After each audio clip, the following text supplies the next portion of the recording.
Up another comedian. Daniel. Yeah. You're part of the show now, man. No, he was right. You are riding the line. And you know that line and you're walking it well. Cool. All right. Please welcome to the stage, Chris Diamond.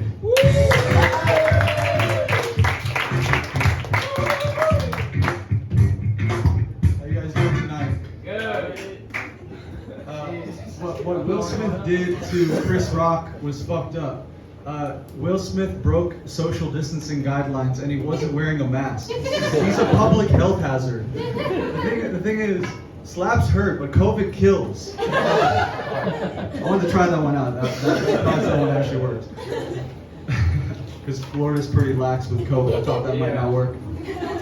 Anyway, I go out to talk to girls at bars and clubs, and sometimes you have a great night, sometimes you have a bad night.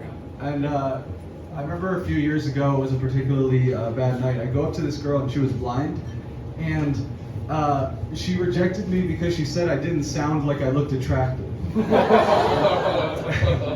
And I was just like, what do you mean? She's like, well, since I'm blind, I have to go based on the sound of the guy's voice. I can't judge it based on looks. So I kind of felt like a pioneer, like I was the Lewis and Clark of rejection. Like I discovered a new way to get rejected, you know, auditory rejection.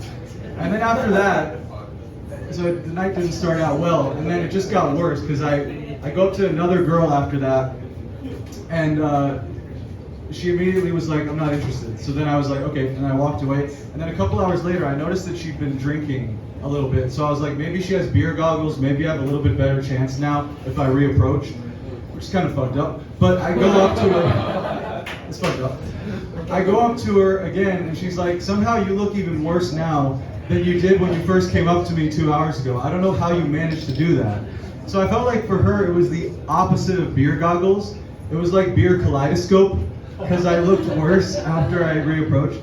But anyway, so after that, and I felt like I discovered another one there, beer kaleidoscope rejection. So I'm like a pioneer in the worst way that night. So I go home, I feel kind of hopeless. It's like a really bad night, and I took it a little too seriously. So in a moment of weakness, I called the suicide hotline. And the guy on the other line, the guy that I called at the suicide hotline, was just like, hey man, don't worry about rejection. So I was telling him about everything that happened. Like, I just got rejected so much tonight, it sucks. He's like, don't worry, fuck them bitches. And I'm just like, who the fuck hired this guy? The suicide hotline. Like, what the fuck is this? But he's like, listen bro, I got an idea for you to turn it all around. You should get a job here. You'll be at the cubicle next to me, you'll be an operator, you'll get the calls in from the suicidal girls, and it's like you can hit on them over the phone. I'm like, what the fuck? How did you get this job? Like, what the fuck? He's like, no, listen, you're at the end of your rope because of this loneliness and shit and rejection. She's at the end of her rope, that's why she's calling in. It's a match made in heaven. Kill two birds with one stone.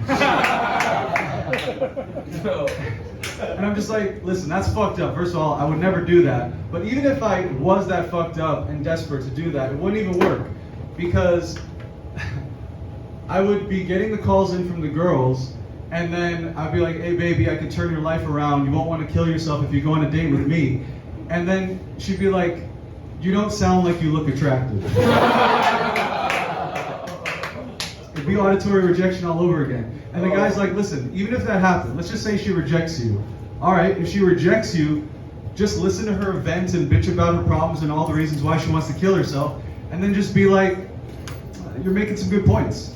And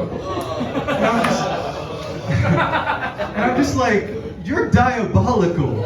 Like, what the fuck is wrong with you? Yeah. So anyway, I hung up on that guy at the suicide hotline. He kind of turned my mood around because he was so crazy, and I was just like, all right, it is what it is. I chalked it up to a bad night, and nowadays the girls that I'm seeing love the sound of my voice, so it all worked out. But anyway, my name is Chris Diamond. Have a good night. Thank you.